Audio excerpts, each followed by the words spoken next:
This might offend you, but it also might really free you. I was doing a little bit of meditation this morning, and honestly, I didn't really know what I was going to record today. But the word that I felt placed on my heart was about being sold out for Jesus. Like, what does it actually mean? And no, this is not one of those apocalyptic, that word is so hard to say, apocalyptic type videos, like Jesus coming back, repent, repent, repent, Jesus coming back.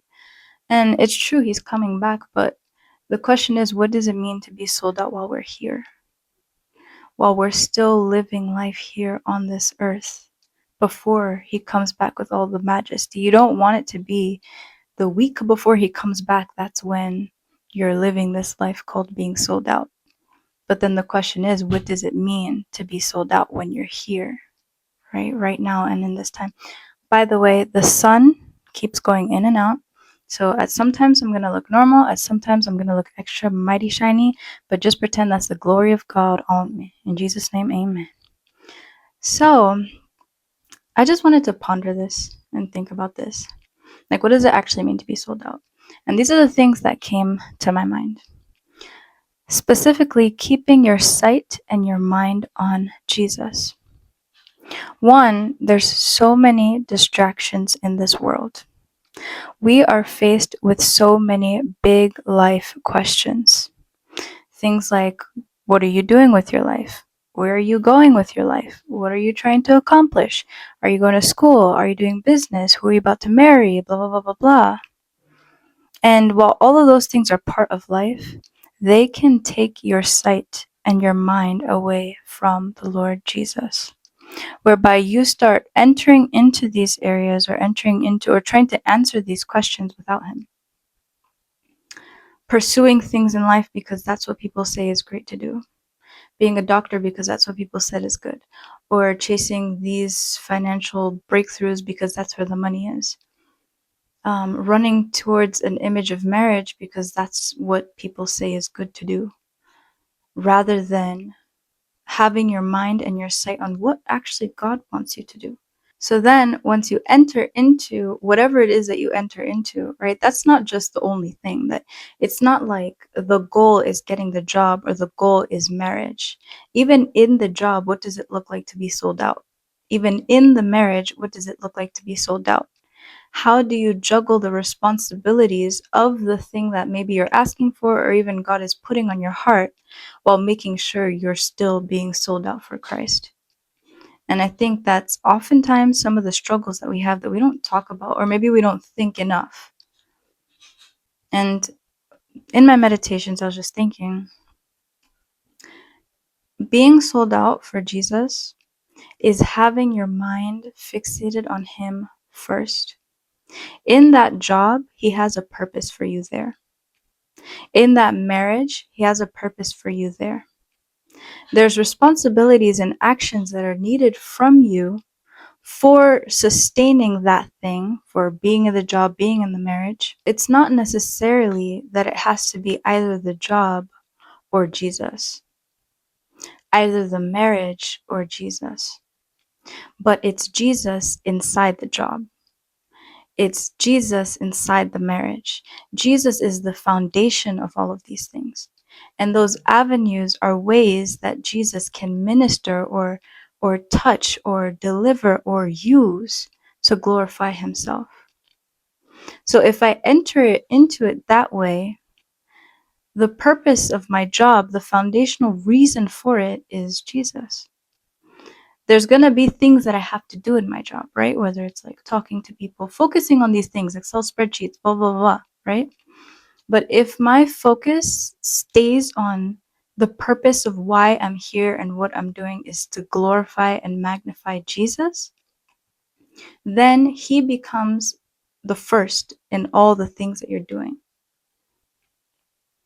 And it's the same thing, for example, in marriage, right? If Jesus is the purpose for your marriage, then he becomes the anchor to all of your actions, everything that you're doing and everything that you get consumed in. And when it ends up being like that, what that therefore means is that when things get overwhelming, he is still your anchor. Or let me say it like this. when things start to get clouded, he therefore should be the first thing that you run to. Because again, distractions come. Like juggling all of these responsibilities takes a place in your mind. Like juggling all of these things, right? Ooh, the glory of God, so bright, amen. But juggling all of these things, right? It takes a portion of your mind. It takes your time. And what can end up happening is that that thing starts to consume too much of your mind and too much of your time, whereby Jesus starts becoming second and third to that thing. And now the order is getting mixed up. And now the question of being sold out comes back up. But then to keep going and making it deeper, right? If Jesus is the anchor for everything, right? The anchor for all of your responsibilities, wherever you are in life, what you're doing is the anchor to everything. That would mean that you therefore want Him more than anything. You desire Him more than anything. And at any moment that anything tries to compete, you reposition these things quick. If at any moment, I don't know what lifestyle, chasing a certain lifestyle starts to be the thing that you continue to meditate on in your day, like if you just think about what have I really been thinking about, and you count your thoughts and like 80% of them about chasing a lifestyle, then now that thing is competing with God, and again the question of being sold out comes up. So he needs to stay in that place of being the majority of your thoughts, majority of your time, and not even just that, him inside of any other thought that you have as well. If you get what I'm saying with the beginning part. So staying in that place of wanting him more than anything. Again, when responsibilities come up, when tasks come up, and they begin to become overwhelming, or they begin to shift your desires, taking that moment to be like, hold up, for some reason, this thing is entering into my heart a little bit too much. It's like staying guarded, keeping your heart and your mind protected so that you can keep everything in its place or in its space, in its priority. Everything is important where it needs to be. And once that thing begins to like grow and become larger from its place, then it starts getting dangerous. If that means that he's first, that means that not the desire for money, not the desire for a husband or a wife, not the desire for a lifestyle, not even people can compete or can touch you, because your attentions and your sights are so much more on him. Honestly, I think this analogy is kind of like, it's simpler to understand because we do this with other things so often. But when it comes to like Jesus, we get confused. If we look at like somebody who's like a soccer fan, somebody who loves soccer, and they make like their life about soccer because they love soccer, they prioritize and arrange everything around soccer, right? Like even finances, making sure that they have the season year passes so that they can go and support and do this and do that. They've prioritized themselves around a certain, we can call it like sun, and everything else revolves around that sun. So it's the same principle being applied here for Jesus. But sometimes we don't see that. So everything else revolves around Jesus. And part of this is being willing to look like anything in front of others for the sake of Jesus. So the same thing with the soccer analogy. Soccer fans don't care how they look like when they're cheering their team. They go crazy. They don't care. They'll wear all the makeup, the stripes on the faces, and they don't care, right? They don't care how they look like to others. Others' opinions, like it doesn't even touch them. Even to the point where other people can get motivated to start acting like them, to start cheering like them, because the energy and the atmosphere that they're creating by their deep love for this thing is actually infecting the atmosphere of the person with the opinion that would be looking down on them.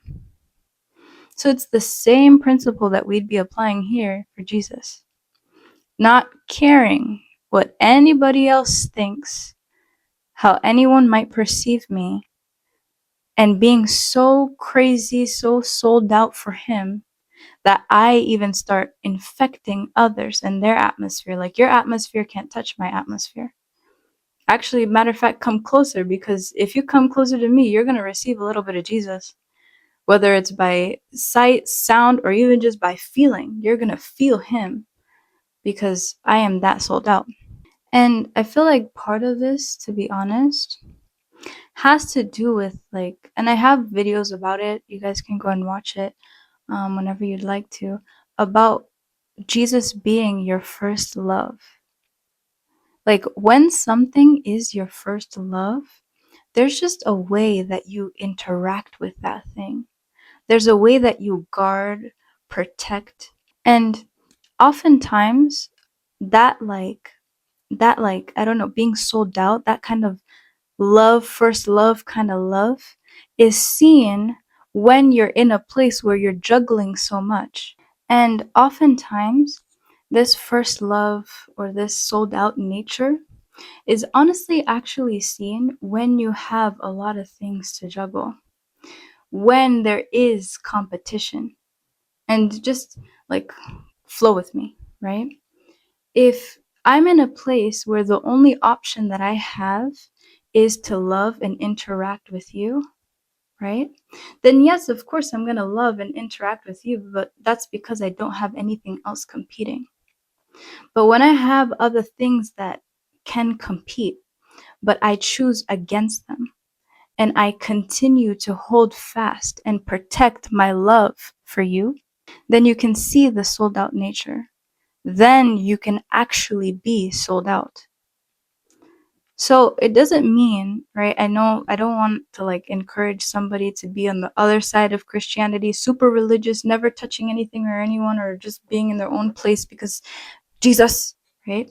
No, your sold out and your heart for Jesus is only really seen when you're being tested, when you're in situations that it can be compromised, and then you don't let those situations compromise it. So honestly, I don't know, this might just be my opinion, but maybe sometimes God allows, situations to kind of become a little bit overwhelming so that we can enter into the practice of choosing him, because that's where the love is actually seen and built.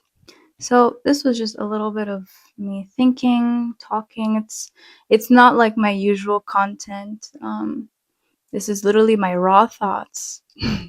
So if I said anything that is weird or whatever, hey, have grace. My raw thoughts, and I would love for you guys to comment down below, and we can talk about this discussion, and really truly like analyze ourselves and our lives in this process of being sold out for God. And knowing that even when we're going through things, there's always a bigger thing behind it. There's always a bigger meaning.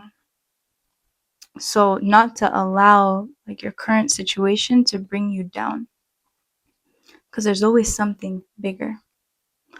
I actually have a revelation in my head that I don't know if I want to share, because I was ending the video, but maybe I can. I was driving and I was meditating on the story of Father Abraham, and specifically the most like important part of his story, the most talked about, when Father Abraham was going to sacrifice Isaac on the mountain.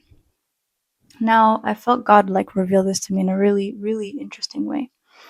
We often talk about that scenario to be one that mimics what God was about to do with Jesus Christ, at least in time, right? That Father Abraham was a type of God, Isaac was a type of Jesus, and so now illustrating the sacrifice that was about to happen years later, right? And if you've never seen that before or heard that before, like take the time to meditate on that. That was already a little gem just dropped. But I was meditating on this and I was just considering to myself, right, how you can say either faithful or worthy that God found Abraham to be. And this is by the graces of God, right? Even Father Abraham didn't do anything to merit this kind of grace.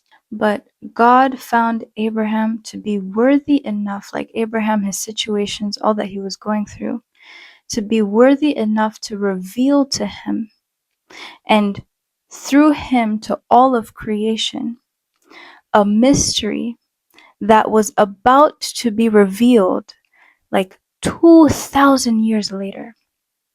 The Bible says that the Lamb was slain before the foundations of the world, but it had not been revealed to creation. And God found Abraham to be worthy enough to reveal that to all of creation. And like, take a minute to think about even historically what is going on in this time. This was just like a few years after Noah and the ark. So this was after God had wiped out all of, everything on earth, and now they were just repopulating. So word of Jesus, word of a Messiah, word of a king, word of any of that hadn't been revealed to humanity yet. Nobody knew, because Moses and the law hadn't even come yet. That's where we are in this point of like biblical history.